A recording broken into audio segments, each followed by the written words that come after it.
কলম্বো থেকে ঢাকা হয়ে কাঠমান্ডু, দক্ষিণ এশিয়ার তরুণরা নতুন এক রাজনৈতিক অধ্যায় লিখছে। জেনজি আন্দোলন এখন দেশের সিদ্ধান্ত গ্রহণের কেন্দ্রবিন্দুতে। তবে প্রশ্ন, হঠাৎ দক্ষিণ এশিয়া জুড়ে একের পর এক জেনজি বিপ্লবের কারণ কি?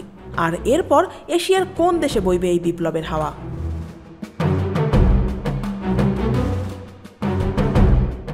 কদিন আগে আন্দোলনকারী জেনজিদের উপহাস করা নেপালের প্রধানমন্ত্রী কেপি শর্মা ওলিকে পদত্যাগ করতে হয়েছে জেনজি তরুণদের বিক্ষোভেই।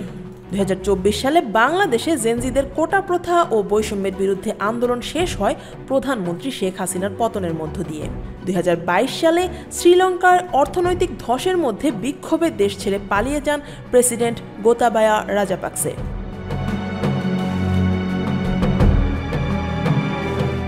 দক্ষিণ এশিয়ার একের পর এক দেশে বিক্ষোভ দেখিয়ে দিচ্ছে যে হতাশ তরুণরা যখন রাজনৈতিক ব্যবস্থাকে নিজেদের দাবির সঙ্গে বেমানান মনে করছে, তখন তারা নিজেরাই ক্ষমতার লাগাম টেনে নিচ্ছে। জেনজি প্রজন্মের এই মনোভাব ভাবিয়ে তুলছে দক্ষিণ এশিয়ার রাজনৈতিক বিশ্লেষকদের।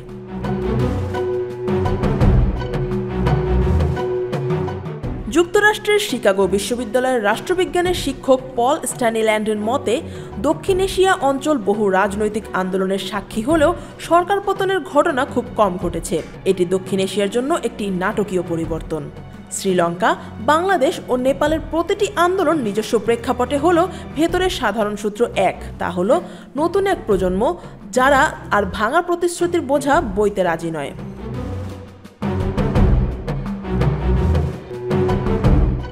হিউম্যান রাইটস ওয়াচে মীনাক্ষী গাঙ্গুলি বলেন, সরকার পতনের পেছনে রয়েছে অমীমাংসিত সামাজিক অর্থনৈতিক বৈষম্য আর রাজনৈতিক অভিজাতদের দুর্নীতি। তিনি মনে করিয়ে দেন, জেনজিরা ইতিমধ্যেই 2008-9 সালের মন্দা ও কোভিড মহামারীর ধাক্কা সামলেছে, সেই সঙ্গে বিচ্ছিন্নতা ও ডিজিটাল জগতে দ্রুত উত্থানও দেখেছে।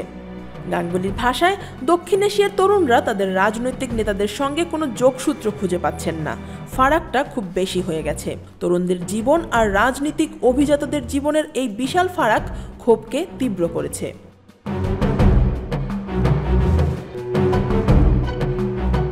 এই ক্ষোভ স্বজনপ্রীতির বিরুদ্ধেও ছড়িয়ে পড়েছে। ইন্দোনেশিয়ায় ট্রেন্ড হওয়া নেপোকিট হ্যাশট্যাগ নেপালেও ব্যাপক সাড়া ফেলেছে। আগে দীর্ঘদিনের ক্ষমতার রদবদলের নেপথ্যে থাকত সামরিক অভ্যুত্থান বা সংঘাত, আর এখন তার পরিবর্তে তরুণরা স্বতঃস্ফূর্তভাবে আন্দোলন করছে, নেতৃত্ব দিচ্ছে এবং নিজস্ব কৌশল তৈরি করছে।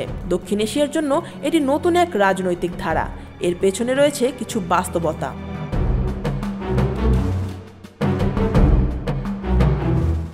দক্ষিণ এশিয়ার 3 দেশেরই প্রায় অর্ধেক মানুষ 28 বছরের নিচে, যাদের মাথাপিছু আয় কম হলেও সাক্ষরতার হার 70%-এর বেশি। আন্দোলনগুলো তাই বিচ্ছিন্ন কোনো গোষ্ঠীর দাবি নয়, বরং সবার জন্য প্রাসঙ্গিক বিষয় বৈষম্য, বেকারত্ব ও দুর্নীতির বিরুদ্ধে হয়েছে। এসব আন্দোলনের মুখে পড়লে সরকারের জন্য মোকাবিলা কঠিন হয়ে পড়ে, কারণ বৈষম্য ও অর্থনৈতিক প্রবৃদ্ধি কমে যাওয়া এই বাস্তবতায় সরকারের হাতে আন্দোলন থামানোর কার্যকর উপায় থাকে একেবারেই সীমিত।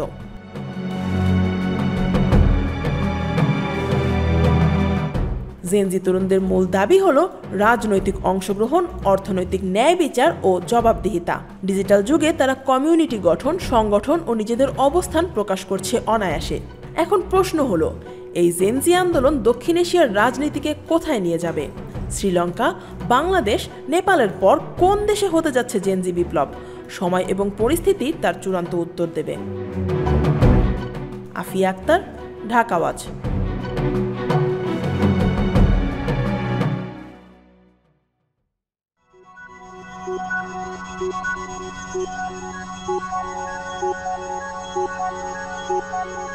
Thank you.